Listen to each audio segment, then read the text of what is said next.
Is it possible to better our heart health by strategically stocking our kitchen cupboards and pantries? This is a Healthier Michigan podcast, episode 151. And coming up, we discuss ways that we can stock our shelves to better our heart health. Welcome to a Healthier Michigan podcast. It's a podcast that's dedicated to navigating how we can all improve our health and well-being through small, healthy habits we can start implementing right now. I'm your host, Chuck Gatica, and every other week we'll sit down with a certified expert and we discuss topics that are going to cover nutrition, fitness, and a whole lot more. And today there's a lot of focus on nutrition because in this episode we're diving deep into the foods that we keep in the house, specifically in the cupboards, how they impact our heart health.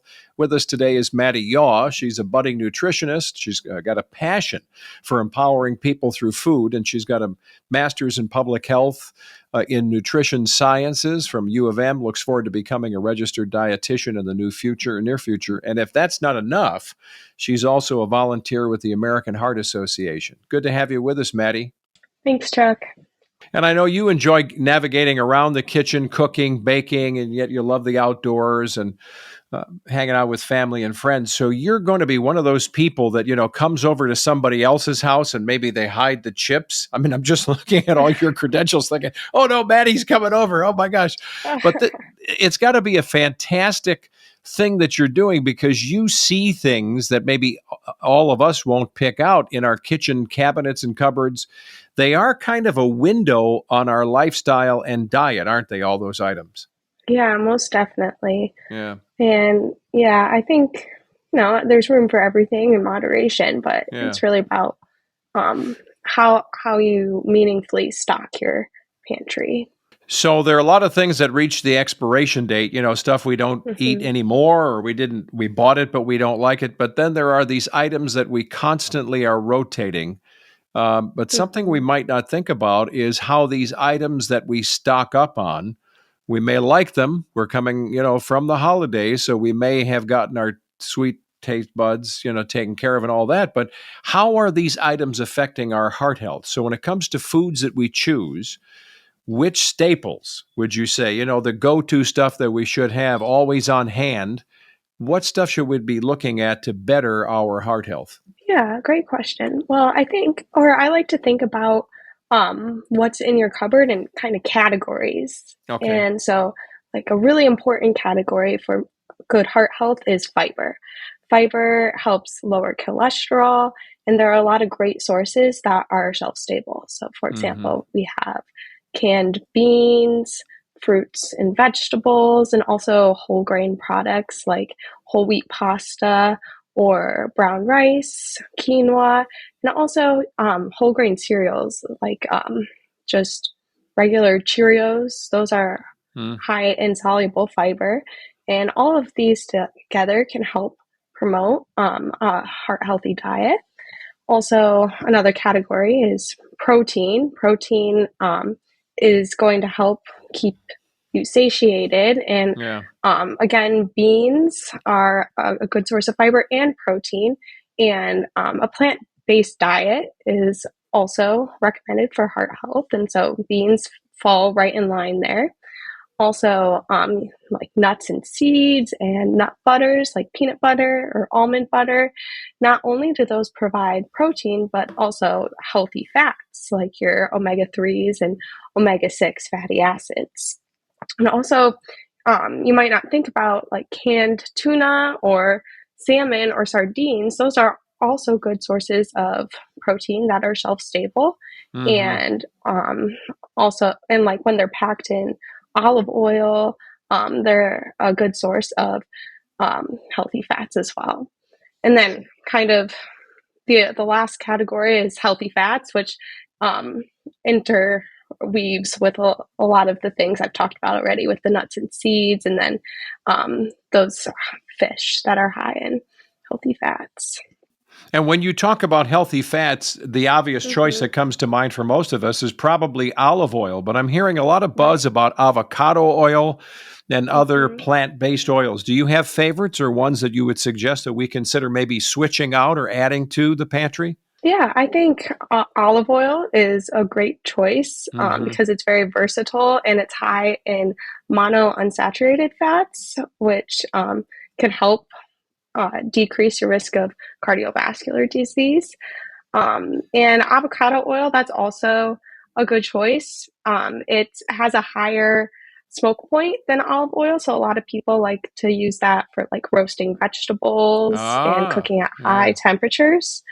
And really, those are my two main go-tos. I think olive oil is a little bit more affordable than avocado oil. Um, and I think both of those are going to be best for heart health when compared to something like coconut oil or butter, which are higher in saturated fat. Yeah, and you talked about beans, which a lot of people don't think Mm-hmm. of that bonus in the little like black beans. First of all, they're incredibly inexpensive, right? I mean, sometimes I'll Right. walk through the Yeah. grocery store and see the special 10 cans, a buck a piece or something, and you're getting at least two half-cup servings of black beans in one can. So you're getting the Mm-hmm. fiber, the water content, and you're getting the protein if you're trying to lean plant-based, but it's really an affordable option. And of course, it's a canned good, Yeah. so it's going to have a pretty good shelf life, huh? Yeah, definitely. Like, I can buy a can of beans, and the expiration date isn't until 2025. Yeah. I think I'd probably use it before then, but Yeah. they last a long time. And it finally hit me. I don't know why I'm just a slow learner, Maddie, but it hit me that when I'm on the go, one of the places that makes a wrap, I can skip if I want to. I'm not a vegetarian, but I can skip the chicken or the meat and ask for double black beans, just light rice, get the extra veggies. You can create a Hmm. pretty good wrap without lathering it all up and adding a bunch of stuff to it and still have these beans, which I know is giving me all the stuff that you're talking about. So that's a nice thing to get on the go too. Yeah, most definitely. And I love how beans have both fiber and protein. So you're Yeah. really getting a two for one. So when you start to think of things that are in the average person's kitchen, because like you said, we're all going to have some kind of fun factor in our lives. Maybe it's chips here Hmm. and there with a sandwich, or, there's your favorite, whatever it is. So when you start to think about those average items in our household, do you see substitutions that we should really think about adding in places that would be better than stuff that you may assume that a lot of us have just around? Yeah.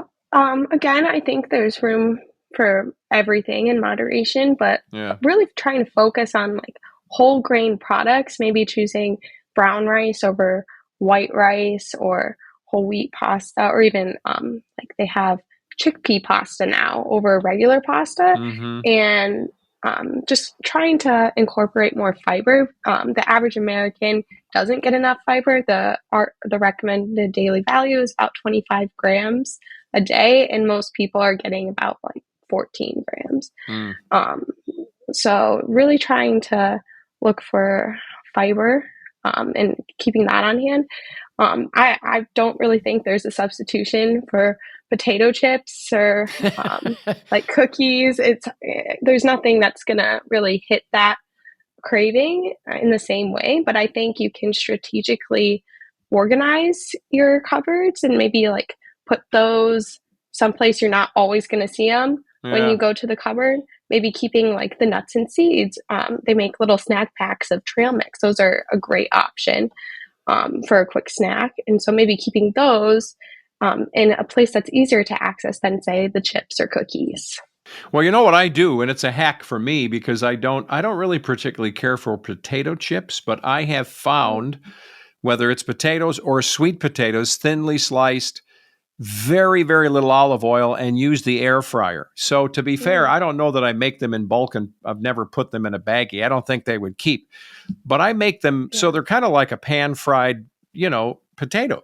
And I'll Mhm. use that with whatever I'm doing. And I'm telling you, it goes in waves, but I have gotten hooked on that idea because it's kind of farm to table to begin with, but there's not much fat Yeah. involved. And it's just the real stuff, right? To your point, it's the real stuff. It's not substitutes Right. or all gummed up with all kinds of additives, huh?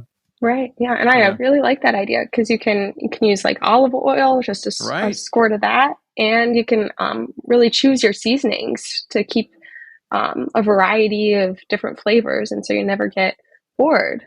Yeah, and if you cut them the right way, which of course would look more like a French fry, and you use the air fryer and a little bit of ketchup, they're not your favorite brand of fries on the go, but I'm just saying it's really good stuff, and I've just gotten Yeah. hooked on this idea of using the air fryer, so it's helping. Sometimes I think so many of us in a busy world, even if we're still working from home, and some people still are, we're still looking for convenience. And I mentioned that thing: if I'm on the run, I'll find somebody who's making a wrap or something and try to keep it healthy. Mhm. But especially when we're on the go, that seems to be some of the biggest challenges. How would you suggest that we balance convenience and eating healthy when it comes to our heart health? What other ideas would you have? Yeah, I think, well, there's nothing wrong with eating out now and again, but I Mm-hmm. think really having a plan in place ahead of time can help you when times are busy. So, for example, maybe taking 20 minutes at the start of the week to just quickly jot down some meal ideas. You can Okay. go in depth and like look up recipes and make a shopping list off of that, or you can just have a loose frame of ideas, really whatever works for you.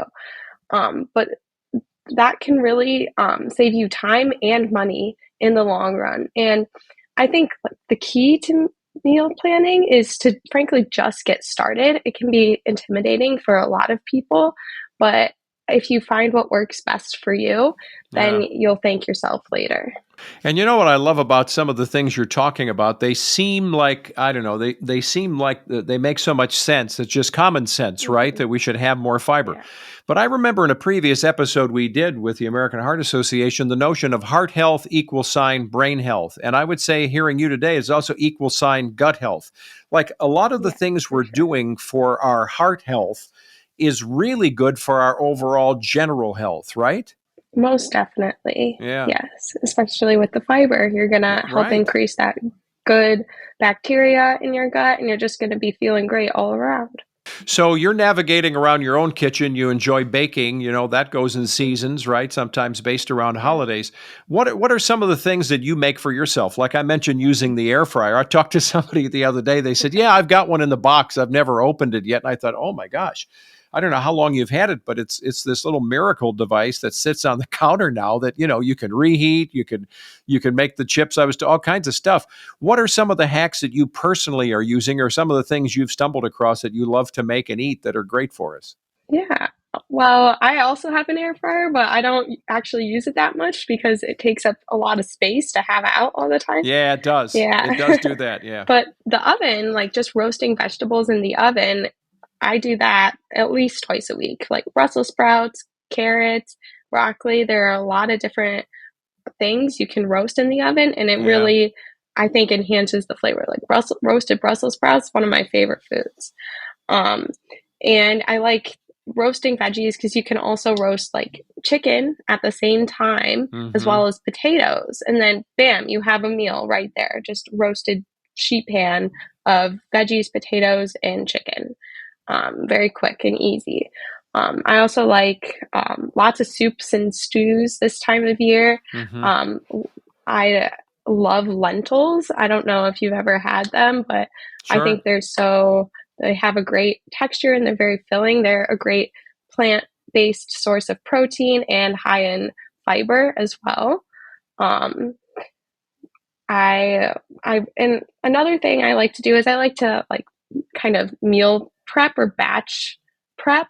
So, for example, if I know that during the week I'm going to be making some dinners that are going to use rice, I'll make the rice ahead of time to save myself Oh a step. yeah. Yeah. Yeah, doing things like that can really help save me time and energy later in the week. And really, today we've gotten to a point where, while we're all trying to eat as fresh as we can, using frozen vegetables with the technology that there is, Mm-hmm. especially when you've got kids or you've got family or job constraints and you're trying to do all that you can for this idea of convenience, using frozen vegetables are still a good idea because it seems like this flash frozen thing that they're all using now, it keeps things really fresh and almost farm to table. They just happen to be cold to start.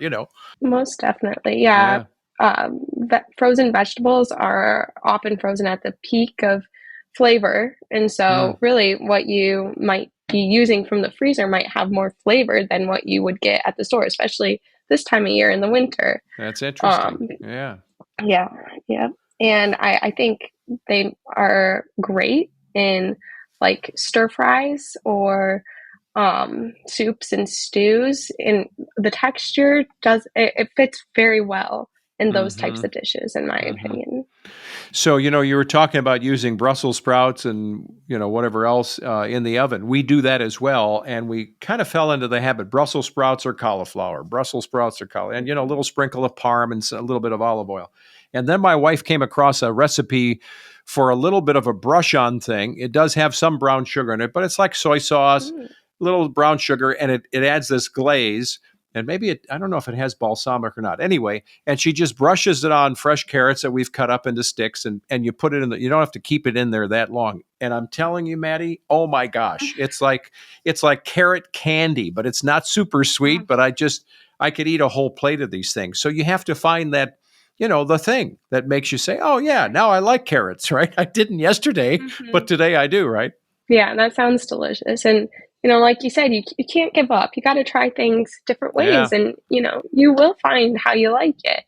There's so many different flavors you can add and different ways to prepare food. And it can be kind of intimidating, but it can also be fun. Yeah, you're right. And I think that's that part of that sense of adventure. Like I didn't know I would like the little Hmm. crispy things that come off on the Brussels sprouts until I tend to like burnt toast anyway, but I tend to Yeah. like all that extra crispy stuff and I thought, "Oh man, this is a great idea for me." So it works out well. Hmm. So, Yeah. as we start to wrap up, some practical tips that someone can use in their home today to help revamp the kitchen, the pantry, to impact better health, especially heart health. What are those suggestions? Yeah, I think first of all, having at least two or three quick and easy meals you always have the ingredients for in your cupboards, or Hmm. maybe in supplement with your like freezer, that can help save you time, money, and effort during the week. So that might look like, maybe a black bean chili, Hmm. or some black bean tacos, or a tuna noodle salad, or even like a quick veggie stir fry or veggie fried rice. Those are all quick and easy options that are delicious and affordable for sure. Also, another tip, kind of knowing what's in your cupboards. What do you have on hand? This can help promote using what you have, and maybe you have more than you think. And it can also be a quick food fix when you need a quick Ah, meal or snack during the week, and it can help prevent you from maybe eating out. Maybe choosing like black bean tacos to have can hmm. um, be better than getting fast food. And then, of course, just stocking your cupboard with heart healthy foods from the get go can ultimately help promote heart healthy eating, which makes sense. Well, lots of good stuff for sure. And I know that, you as a budding registered dietitian here in the new future, you've got a great future ahead of you because master nutritional science and where you're headed and great advice for us today. It all seems like simple stuff, but for New Year's Mhm. resolutions and moving into our new year, it would seem like the perfect idea to start to, open things up, look at what you've got, take stock in the stock, and start Mhm. to make some changes. And some of those refinements can have huge impacts, Maddie. Most definitely. And, just one more thing. I think like canned foods or frozen foods, they might get a bad rap from time to time because they are processed, but Mm, they can be affordable and convenient options that can help you maintain and promote overall good heart health when you choose the right things to have in your cupboards or yeah. fridge. Yeah, good advice. Well, Maddie, thanks for joining us today. Thank you, Chuck. It was a pleasure. Yeah, take good care. And thank you for listening to a Healthier Michigan podcast brought to you by Blue Cross Blue Shield of Michigan. If you'd like to know more about the show, you can always check us out on our newly refreshed website. It's ahealthiermichigan.org/podcast, or you can leave us a review or a rating on Apple Podcast or Spotify. You can also check out episodes on our YouTube channel, and you can follow us on Facebook, Instagram, or Twitter. You can get all the new episodes, all of our old episodes as well to take with you as you're working out, contemplating your heart health that way as well. You can take them with you with your smartphone, your tablet, however you want to take them. Be sure to subscribe to us on Apple Podcasts, Spotify, or your favorite podcast app. Thanks again to Maddie, and thank you for being with us. Stay well.